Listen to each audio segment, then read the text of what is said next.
J'ai couché avec mon patron. Et alors? Ne prends pas cet air choqué. C'était le moment, juste là. 6 mots, prononcés d'une voix juste assez pâteuse pour que je me demande si elle l'avait répété. 6 mots qui ont transformé un samedi soir ordinaire en quelque chose que je n'oublierai jamais. Elle a laissé tomber sa valise près des escaliers, a balancé un talon, mais a gardé l'autre pour l'effet dramatique, et a ri comme si elle était dans le secret d'une blague privée. Comme si elle s'attendait à ce que je casse une assiette ou que je crie ou que je demande une explication, mais je me suis contenté de la fixer. Pas la robe qu'elle n'avait pas emportée en partant pour sa conférence. Pas la trace de rouge à lèvres qu'elle n'avait pas portée depuis 3 ans.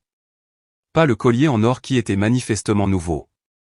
J'ai regardé droit à travers tout ça et j'ai plié l'enveloppe que je tenais depuis 2 jours. Je l'ai posée lentement, délibérément, au milieu de la table de la salle à manger, entre nous. Elle était trop occupée à se servir un verre de Malbec pour le remarquer. « C'est censé être quoi, ça ?» a-t-elle demandé, sans même faire semblant de s'en soucier.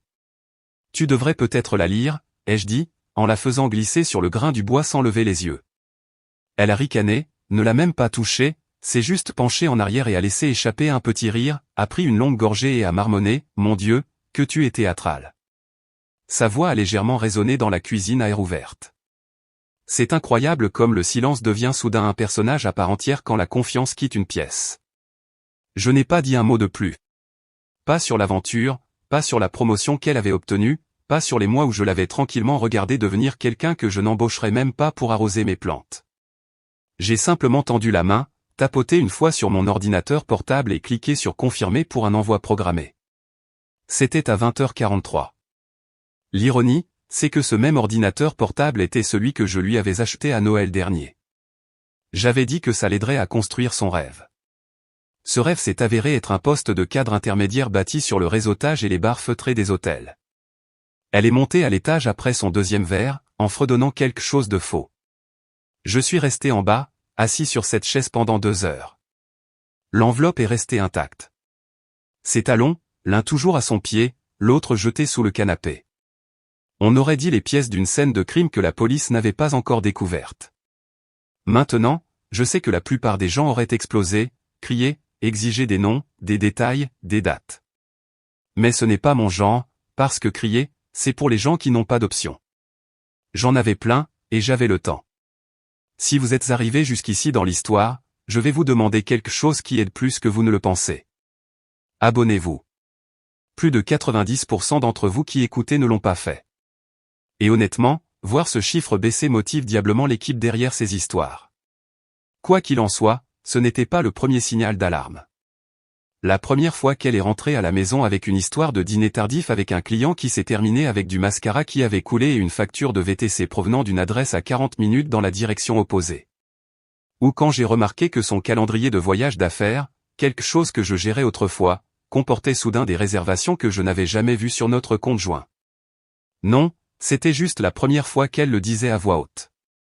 Et peut-être qu'au fond d'elle, elle voulait que je le sache. Peut-être qu'elle voulait une réaction, une dispute, n'importe quoi qui lui permettrait de me dépeindre comme le mari contrôlant et jaloux quand elle finirait par déménager en emportant les plantes d'intérieur avec elle. Mais au lieu de cela, je lui ai offert l'immobilité, une immobilité totale et déconcertante. Parce que pendant qu'elle était à Chicago, à se saouler dans les bars sur les toits d'hôtel avec son patron, quelqu'un avec qui j'échangeais autrefois des cartes de vœux, j'écrivais un discours. Un discours que je savais ne sortirait jamais de sa bouche. Un discours qui sonnerait exactement comme elle, jusqu'à ce qu'il ne le fasse plus.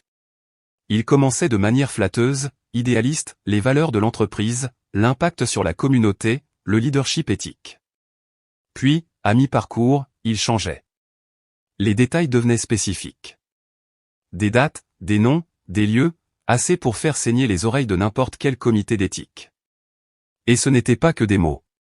Il y avait des pièces jointes, des captures d'écran, des réservations, des données, le tout soigneusement intégré dans les métadonnées de la version finale du discours que j'avais programmé pour envoi à 9h le lundi matin à 12 membres du conseil d'administration, 4 partenaires et 2 contacts presse. J'ai même inclus une courte note depuis son compte personnel, que, soit dit en passant, elle avait laissé connecter sur notre iPad commun il y a 6 mois. Elle n'a jamais regardé l'enveloppe, n'a jamais demandé ce qu'il y avait à l'intérieur. Le temps qu'elle le fasse, il serait déjà trop tard. Elle pensait que j'étais juste le type qui lui préparait le dîner et gérait ses notes de frais. Elle avait oublié que j'étais aussi celui qui écrivait ses discours. Le dimanche matin arrive comme il le fait toujours dans cette maison. Calme, beige et 2 heures plus tard qu'il ne le devrait. Elle descend pieds nus, bâillant comme si elle n'avait pas fait exploser un mariage la veille, portant toujours le t-shirt hors de prix du spa de l'hôtel à Chicago. Elle ne jette même pas un regard dans ma direction alors qu'elle fouille dans le frigo comme si c'était un matin normal et non les décombres fumants de sa confession. Aucune mention de ce qu'elle a dit. Pas de « à propos d'hier soir ». Pas même une fausse toux pour signifier un regret. Juste un grognement quand elle trouve le lait d'amande périmé et un commentaire passif-agressif, « Tu pourrais peut-être prendre le bon granola la prochaine fois ». Je suis dehors, taillé en main, gants de jardinage enfilés, faisant semblant de me soucier de la forme des buis. Elle suppose que je boude, que je suis émotionnellement constipé, la façon dont elle aime me décrire à ses amis. La vérité, c'est que je décompte les minutes jusqu'à 9h03. Parce que c'est à ce moment-là que le premier email tombe. 8h47, elle fait défiler son téléphone distraitement en sirotant un mauvais café. 8h52, un nouveau mail teinte. Objet, proposition de discours, éthique et héritage dans le leadership. Envoyé par elle-même, ou plutôt, par son Gmail professionnel, celui qu'elle utilise pour les missions annexes, les dîners secrets et les appels confidentiels avec son patron. Elle fronce les sourcils en le voyant, mais seulement une seconde.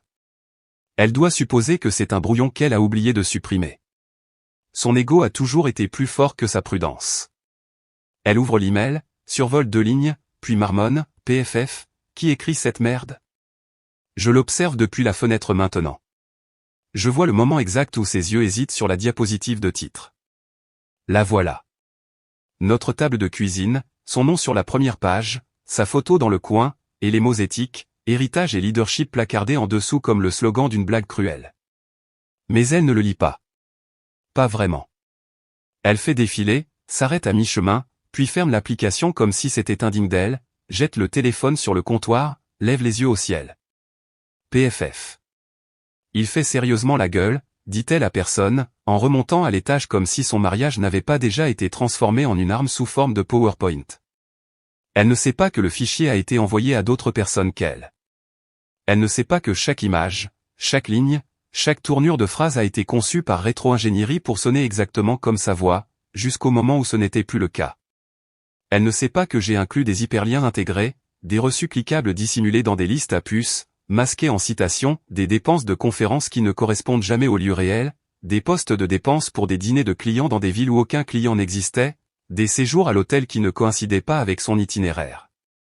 Elle ne sait pas que chacun de ces liens suit les ouvertures, les vues, les taux de clic. Moi, je le sais, parce que j'ai construit la feuille de calcul derrière eux.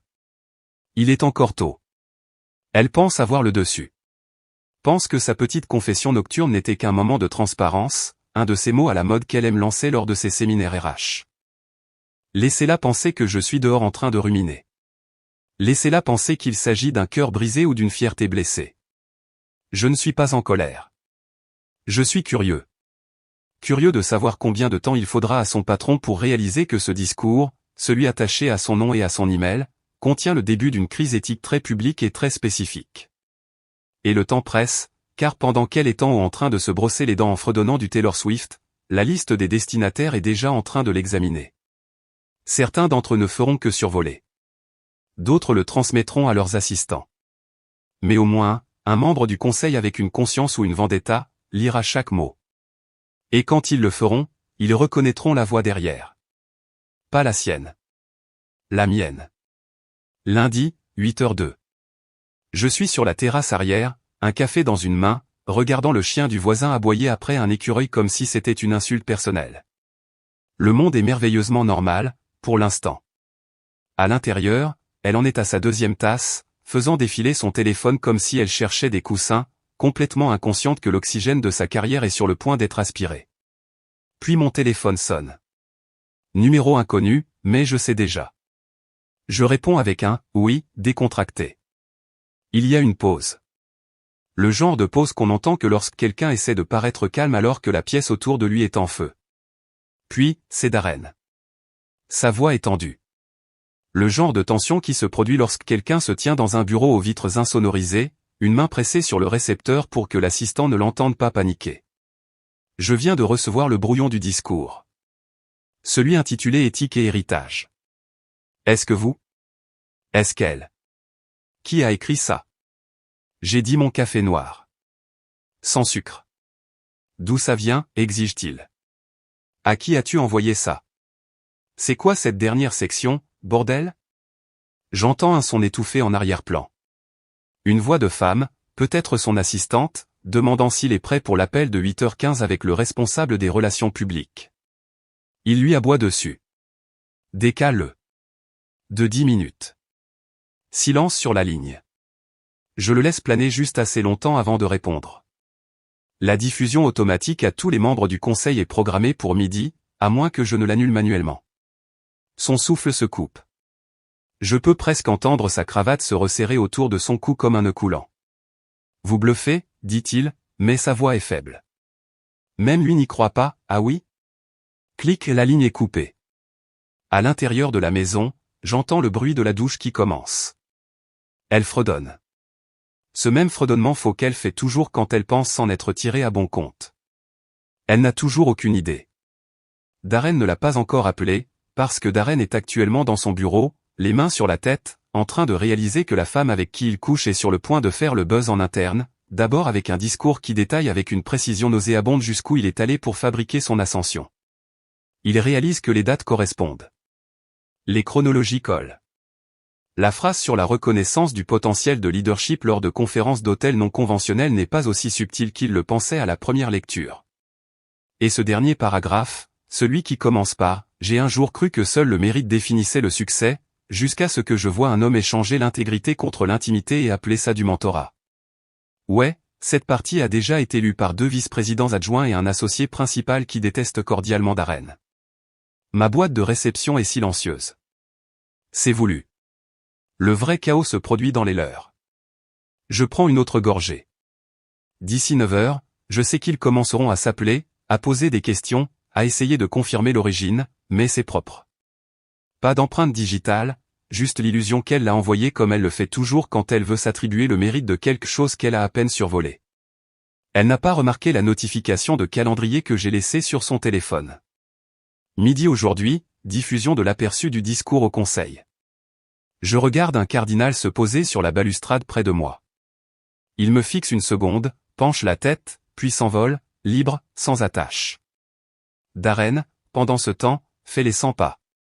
Il pense au formulaire de conformité qu'il a falsifié, aux déclarations RH qu'il a omises, et au nombre de personnes dans ce bâtiment qui aimeraient une excuse pour le voir tomber. Il appelle son avocat à 8h30. D'ici 9h, quelqu'un de l'équipe de communication se verra demander de retenir toutes les demandes de la presse externe. D'ici 10h, il transpirera à travers sa chemise. Et d'ici midi, si je ne lève pas le petit doigt, ce petit brouillon achèvera ce qu'elle a commencé samedi soir. Sauf qu'au lieu de me blesser, il va les amputer. Pas de cris, pas de police, pas de scandale dans les tabloïds. Juste des emails et du silence. 10h15 dernier étage. Porte close, store baissé, pas de café servi. Darren est dans la salle de conférence de la direction avec une version imprimée du discours étalée sur la table en acajou poli, un marqueur rouge à la main, comme un homme essayant de désamorcer une bombe dont il sait qu'elle a déjà explosé. 2 associés principaux sont assis en face de lui, le visage de pierre. La directrice de la communication interne fait défiler son écran, marmonnant entre ses dents. La directrice des RH, les lèvres pincées, a les bras croisés et n'ose pas le regarder dans les yeux. Cette introduction, dit Darren, la voix tremblante mais essayant de paraître calme. C'est clairement juste ambitieux. Les valeurs, la mission, ce n'est pas encore dommageable. Mais personne ne répond, car ils ont déjà lu au-delà de l'introduction. Ils ont déjà vu le tournant, le point de bascule. Le discours passe de l'optimisme d'entreprise à une éviscération lente et silencieuse. Le ton change si subtilement, c'est comme un magicien qui dissimule un couteau dans sa paume pendant une poignée de main. Le leadership, dit le texte, exige plus que du charisme. Il exige de l'intégrité en privé et en public, surtout lorsque les promotions, le mentorat et les budgets de voyage croisent le désir personnel. Quelqu'un se racle la gorge. Puis vient la partie qui fait visiblement trembler la main de Darren. En octobre dernier, lors d'un sommet client à Denver, un cadre supérieur a approuvé une embauche latérale sans jury d'entretien, sans supervision des RH, et avec un CV qui n'avait pas été vérifié de manière indépendante. Pas de nom, pas d'accusation directe. Mais le sous-entendu n'est pas un sous-entendu. C'est un projecteur braqué, avec les preuves à l'appui. Chaque cadre dans cette pièce se souvient de Denver. Le même voyage à Denver que Darren avait insisté pour approuver à la dernière minute, seul avec elle. Le directeur de la conformité se penche en avant. Ce n'est pas un discours. C'est un acte d'accusation interne. Darren essaie de balayer ça d'un revers de main. C'est exagéré. Elle n'a probablement pas réalisé. Elle? La RH le coupe. Donc, c'est bien elle qui l'a écrit. Darren se fige. L'un des partenaires ramasse une page. C'est écrit de sa voix, mais en plus propre, plus concis. Ça ne ressemble pas à quelqu'un qui improvise. C'était conçu. Réfléchi. Et puis le dernier paragraphe. Il n'accuse pas. Il condamne. L'intégrité commence là où l'hypocrisie s'arrête.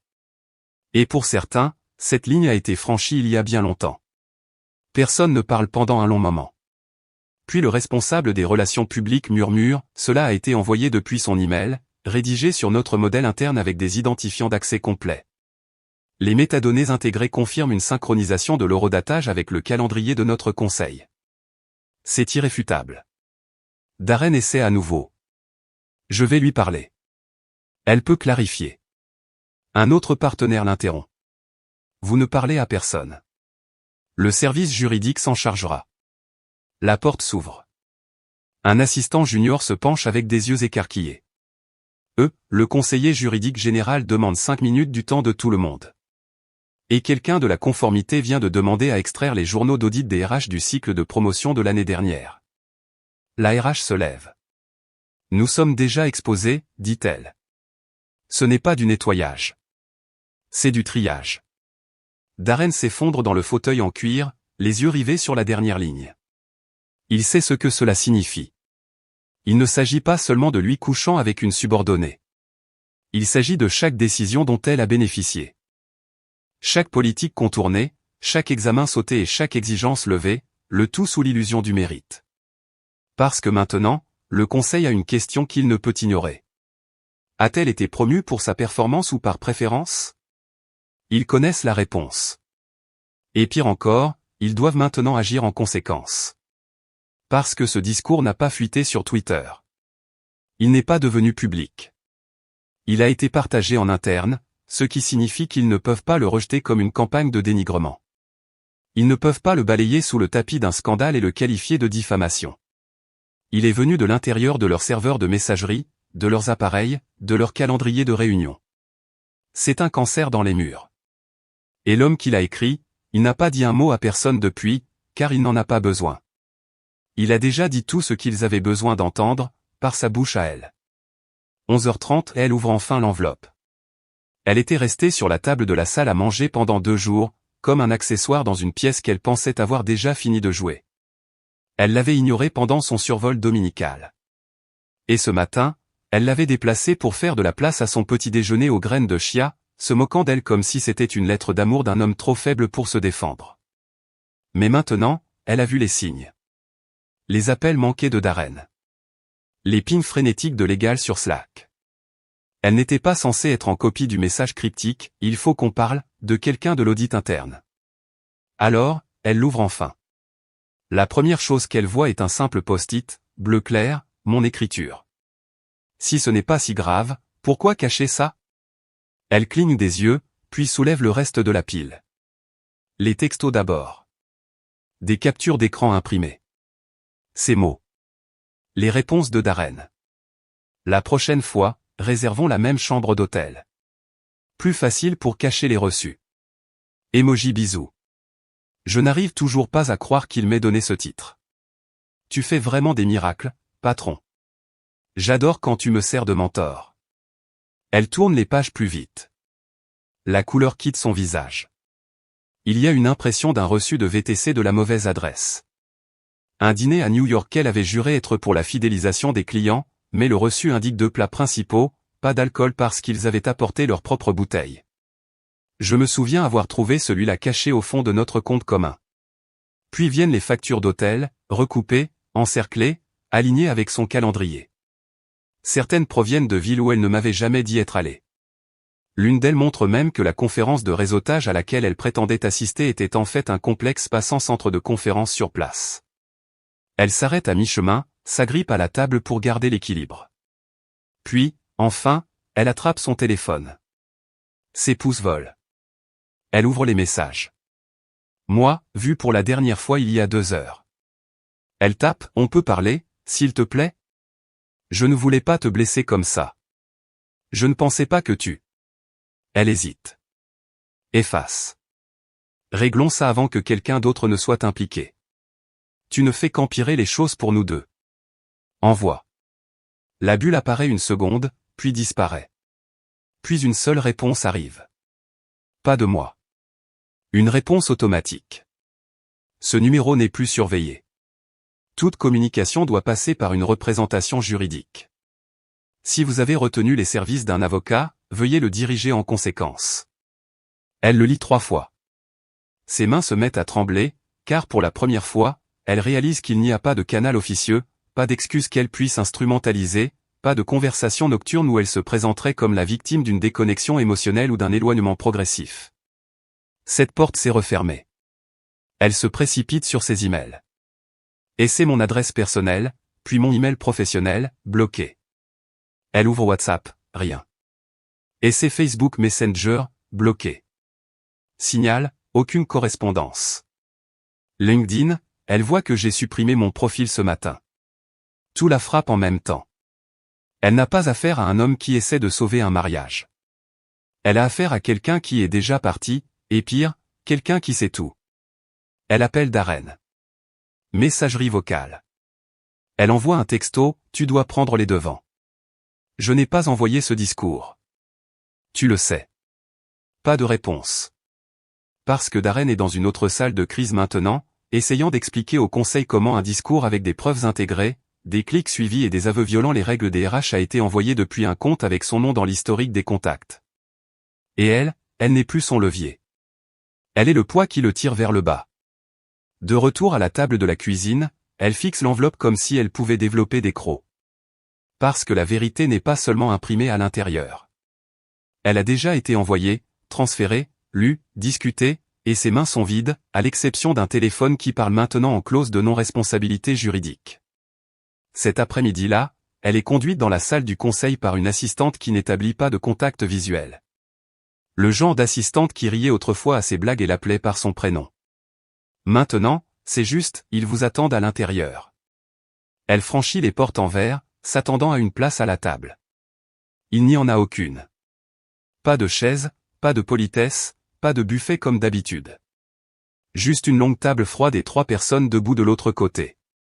Le PDG, la directrice des ressources humaines et de la culture, et le responsable de la conformité d'entreprise.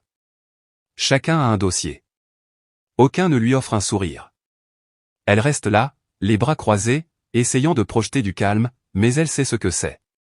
Madame Grant, commence le PDG, la voix sèche, nous avons convoqué cette réunion d'urgence pour aborder le brouillon de discours qui a circulé ce matin. Elle ouvre la bouche pour répondre, mais il lève la main. Une seule question, et rien qu'une, dit-il. Avez-vous, à un moment quelconque de votre cycle de promotion au printemps dernier, déclaré une relation personnelle ou amoureuse avec votre supérieur direct, Monsieur Collier? Le silence qui suit semble durer 1 heure. Ses yeux passent d'un visage à l'autre. Elle se lèche les lèvres. Je n'étais pas au courant qu'il fallait le déclarer formellement. Nous n'étions pas exclusifs. Ce n'était pas. La directrice des RH et de la culture jette une petite pile d'imprimés sur la table. La première page, la politique de divulgation interne de l'entreprise. Section surlignée, toutes les relations amoureuses, sexuelles ou financièrement liées entre un subordonné direct et un superviseur doivent être divulguées avant toute éligibilité à une promotion. Elle se fige. Nous étions? Commence-t-elle, mais les mots s'éteignent. C'était bref. Juste 2 voyages, quelques dîners. Le responsable de la conformité tapote le document suivant de la pile. Nous avons 6 réservations d'hôtels liées au compte de dépenses de l'entreprise. 12 remboursements de repas répertoriés comme étant pour des clients. Tous signés par Monsieur Collier et tous correspondant à vos voyages communs. Ses doigts tressaillent. Elle cherche un signe de clémence chez le PDG.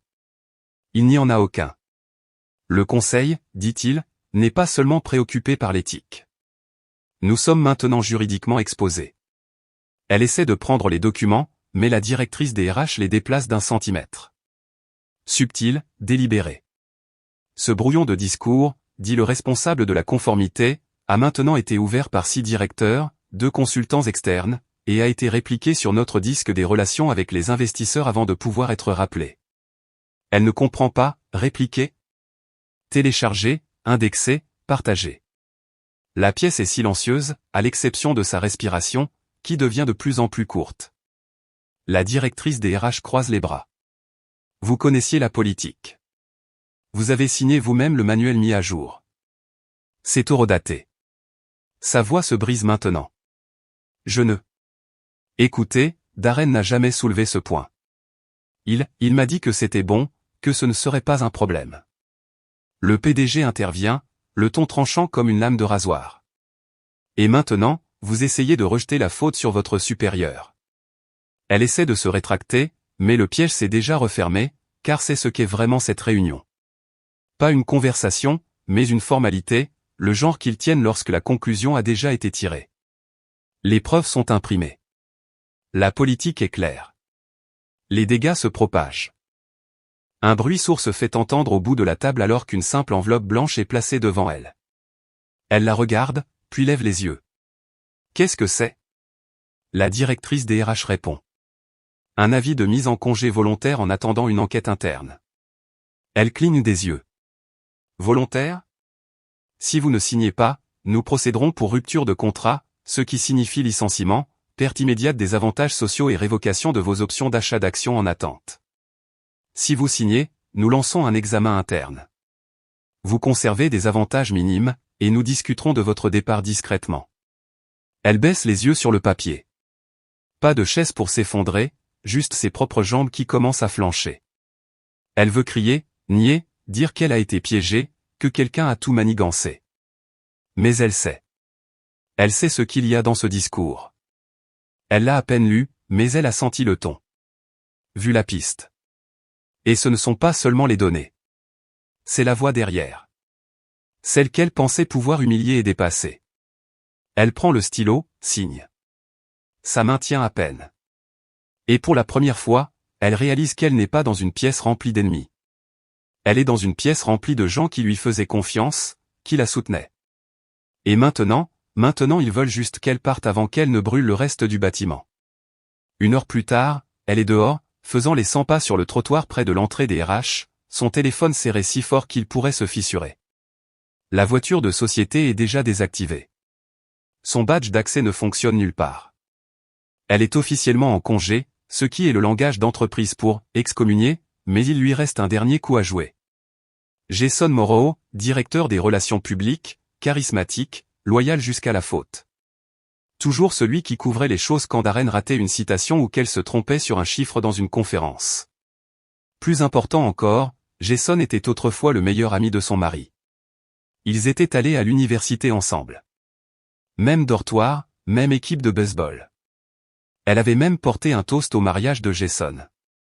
Pendant des années, elle l'avait appelé Jay, plaisantant sur le fait qu'il était le plus sage des deux, entre elle et son mari.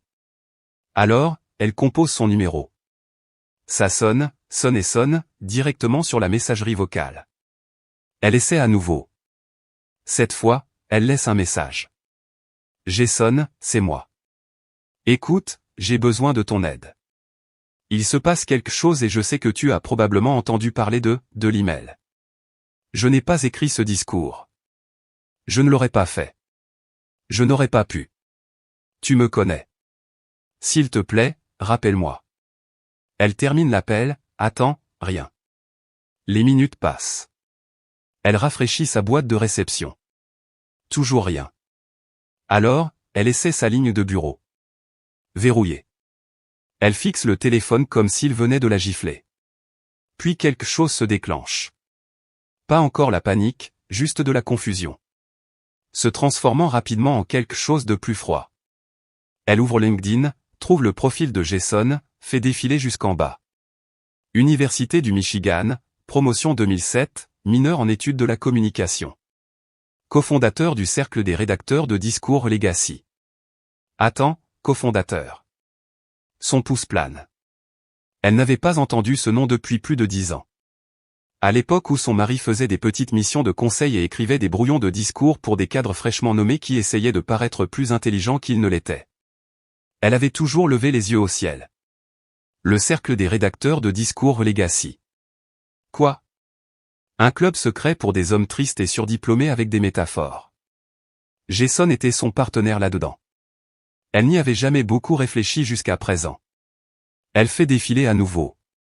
Il y a 4 mois, Jason a été discrètement promu à la supervision de l'intégrité stratégique de la marque, un titre nouvellement inventé, pas d'annonce, pas de presse, juste un changement suffisant pour lui donner un accès privilégié aux serveurs internes, y compris celui d'où provenait l'email, celui avec des autorisations restreintes.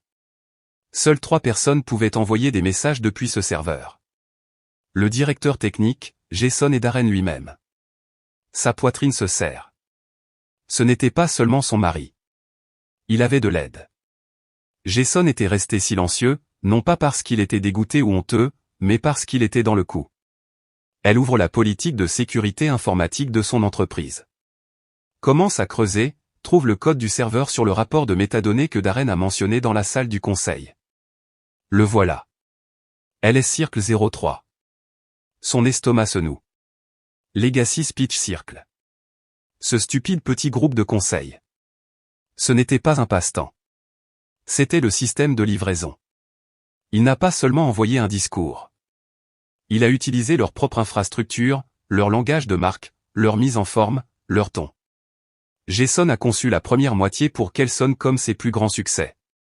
Sa cadence, sa structure, ses phrases fétiches, son rythme de pause caractéristique après une blague. Le reste, soigneusement construit pour faire tomber la guillotine à mi-parcours. C'était un piège, et elle y est tombée comme si c'était un podium de défilé. Jason n'a jamais choisi de camp. Il était toujours resté neutre, en sécurité. Mais maintenant, 12 ans après une faveur que son mari lui avait rendue, l'aidant à conserver sa bourse après un scandale académique dont personne n'avait jamais entendu parler, il l'a encaissé. Pas pour de l'argent, mais pour le silence, pour un levier, pour la vengeance. Et elle est complètement seule. Plus de Darren, plus de Jason, pas de mari à supplier, pas d'amis pour la couvrir. Tous ceux qu'elle a un jour utilisés, avec qui elle a couché, qu'elle a écrasé ou sur qui elle s'est appuyée lui ont tourné le dos. Elle n'est pas seulement isolée. Elle est entourée d'un silence qui a choisi de ne pas la sauver. Et c'est là qu'elle réalise qu'il ne s'est pas contenté de l'exposer. Il l'a mise en infériorité numérique. Mardi matin, elle est mieux habillée qu'elle ne l'a été depuis des semaines. Tailleur pantalon bleu marine, cheveux coiffés, maquillage complet. C'est un look calculé. Soigné, mesuré, la tenue de quelqu'un qui est là pour régler un malentendu, pas pour mendier un emploi. Elle ajoute même une petite broche en argent à son blazer, une partie de l'ancienne image de marque de l'entreprise d'il y a 5 ans. Un rappel à la loyauté, à l'héritage, à l'histoire. Elle se gare sur le parking des visiteurs. Plus de place attitrée. Premier signal d'alarme, personne ne lui ouvre la porte latérale.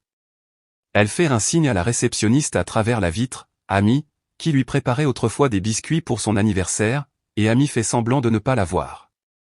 Elle passe son badge sur le lecteur. Lumière rouge. Pas de bip. Elle essaie à nouveau. Même résultat. Elle appuie sur l'interphone. C'est Julia Brandt. Je suis ici pour parler au RH et au PDG. La ligne clique, une pause, puis, veuillez patienter dans le vestibule. Quelques instants plus tard, 2 agents de sécurité en uniforme arrivent. Ni agressifs, ni impolis, mais pas là pour le service client non plus. Madame Brandt, dit le plus âgé avec un détachement professionnel. On vous escortera à l'intérieur. Elle redresse les épaules. Ce ne sera pas nécessaire. Je connais le chemin, il ne bouge pas, c'est la politique, dit le plus jeune. Vous êtes actuellement répertorié comme ayant un accès restreint, en attente d'enquête. Nous vous accompagnerons jusqu'au service juridique. Elle sent la chaleur monter dans sa poitrine, mais dehors, à travers la vitre teintée, des gens regardent. Un groupe de jeunes employés au camion à café. Un chef de produit qu'elle a mentoré. L'un des stagiaires de l'été dernier chuchotant derrière sa tasse. Elle hoche la tête une fois, sèchement, contrôlée, et marche devant comme si elle les menait. À l'intérieur, tout est trop calme. Le bourdonnement habituel des réunions et des points calendriers du lundi au mardi est étouffé. Elle passe devant les salles de conférences vitrées où elle dirigeait autrefois des briefings de leadership, devant les rangées de bureaux où les gens se penchaient pour lui demander conseil et s'éloignent maintenant à son passage. Elle entre au service juridique. Pas de café, pas de chaise, juste un seul dossier au bout de la table.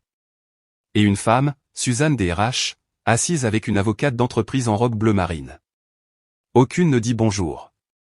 Suzanne fait un geste. Madame Brandt, nous en avons déjà discuté hier. Ceci est votre reconnaissance de mise en congé volontaire en attendant une enquête interne. Le signé confirme votre accord de vous conformer au protocole d'examen interne, de maintenir la confidentialité et de renoncer aux indemnités de départ conditionnelles, en attendant la décision finale. Julia ouvre le dossier, lit la première ligne, mise en congé volontaire, code 72, INV, inconduite de la direction en cours d'examen. Elle cligne des yeux. Volontaire, dit-elle, la voix plus basse qu'elle ne l'aurait voulu. Choix de mots intéressant. L'avocate ne sourit pas, c'est volontaire parce que l'alternative est un licenciement immédiat avec citation pour manquement à l'éthique, ce qui déclencherait une enquête externe complète et une divulgation immédiate aux actionnaires. Julia hésite. Ses doigts tapotent la table une fois, deux fois. Et si je refuse de signer? Suzanne croise les mains. Alors nous contactons votre représentation juridique et le conseil passe à l'étape supérieure. Une longue pause. Sa mâchoire se serre. J'ai bâti ce département. Nous le savons. J'ai pris la parole à 3 conférences nationales pour cette entreprise. Nous étions à l'une d'elles. J'ai sauvé 2 fusions avec mes initiatives internes. Et ce matin, 3 de nos principaux partenaires ont demandé une pause sur les contrats en cours en attendant cette enquête. Ça l'arrête net. Une pause si pleine qu'elle en est assourdissante. Elle prend le stylo, celui placé soigneusement à côté du formulaire, débouché, en attente. Sa main plane. Elle ne veut pas leur donner cette satisfaction. Mais à l'extérieur du bureau, juste derrière la vitre dépolie, elle voit Darren. Sa posture dit tout. Les épaules affaissées, les yeux droits devant, ne la regardant pas.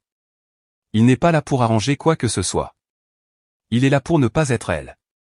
Elle signe. Pas proprement, pas nettement. Le stylo glisse légèrement, mais c'est suffisant.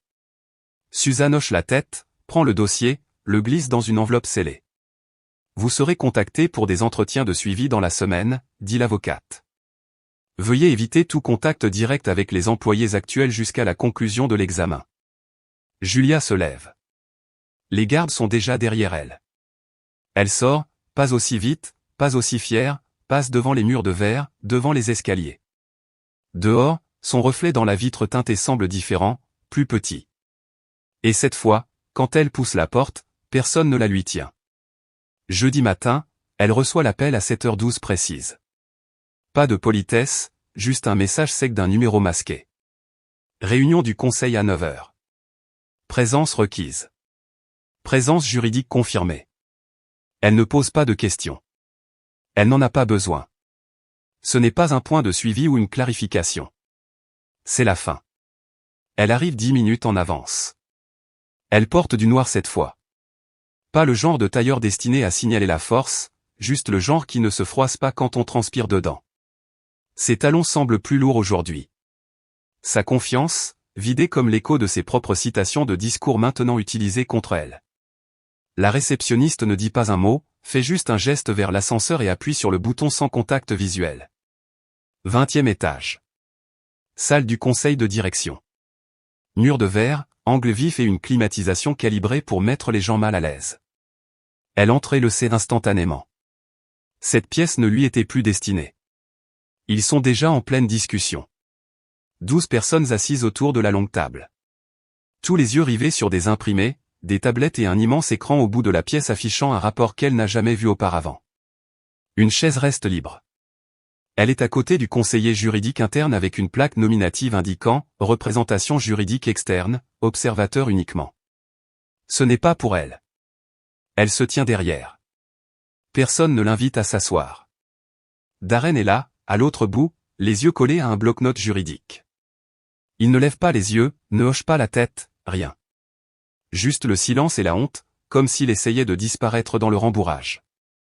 La conseillère juridique générale se racle la gorge.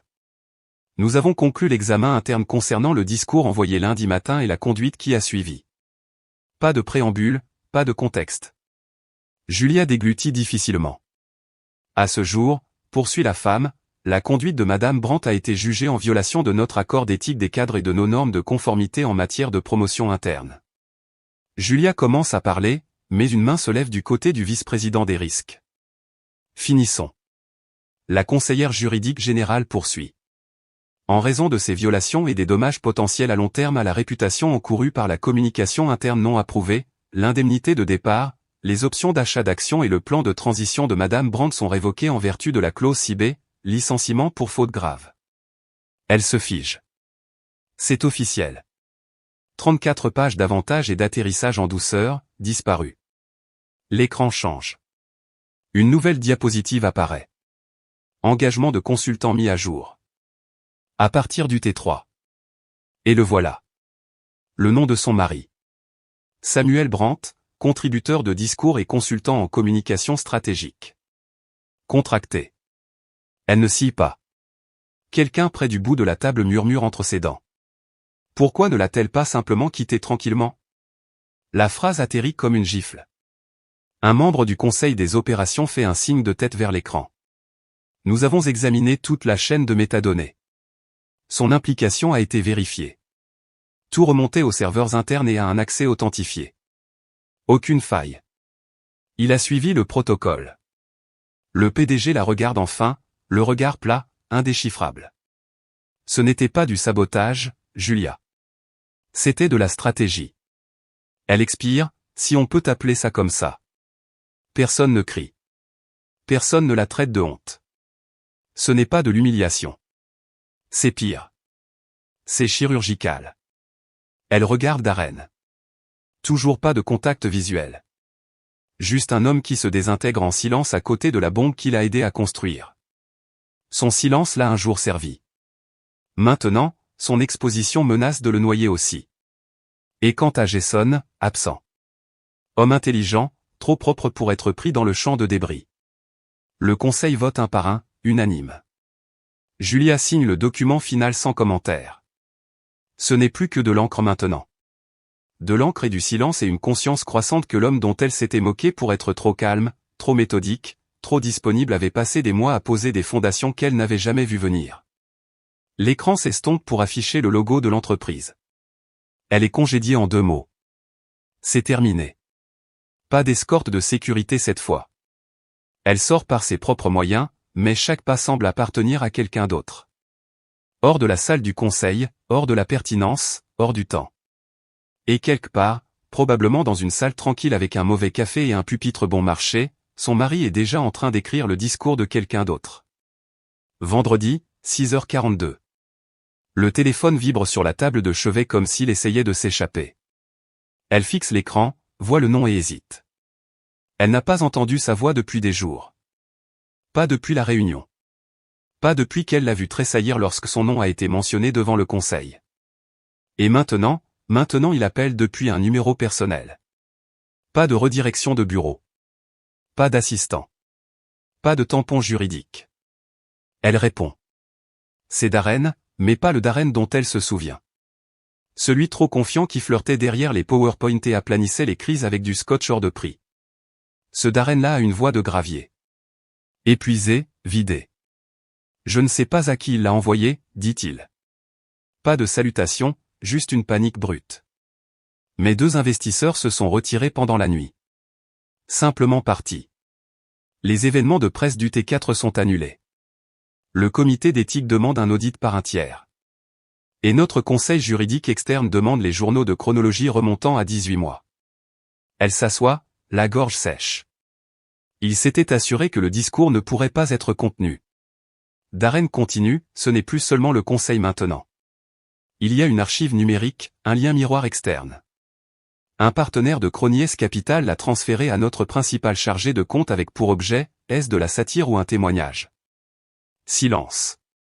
Puis doucement, la voix rauque, brisée, il plaide. Julia, pour l'amour de Dieu, qu'as-tu fait? Elle ouvre la tablette. Enfin. Pas seulement la pièce jointe, le discours complet. Celui qu'elle n'a jamais vraiment lu, celui qu'elle a rejeté comme de la mauvaise poésie de bureau et mis de côté comme une balle perdue. Elle fait défiler. Au début, ce sont les mêmes platitudes superficielles, les valeurs, l'éthique, l'alignement d'entreprise. Mais ensuite, le changement. L'insertion soignée du récit. Les noms masqués, mais les chronologies d'une précision glaçante. Le moment à Denver, la promotion non autorisée, la conférence reprogrammée qui n'a jamais existé. Chaque détail cousu avec une précision chirurgicale. Et tissé à travers tout cela, il y a le ton. Pas en colère, pas amer. Mesuré, averti, stratégique. Elle continue de faire défiler jusqu'à ce qu'elle atteigne le dernier paragraphe. La seule ligne qui est maintenant encerclée en rouge dans la copie transférée de l'investisseur. Elle la lit à voix haute, sa voix presque un murmure, aux hommes qui soutiennent depuis l'ombre, ne confondez pas leur silence avec de la faiblesse. Sa main tremble, car ce n'était pas une menace. C'était une déclaration. Et elle ne l'avait pas seulement sous-estimé. Elle ne l'avait jamais compris.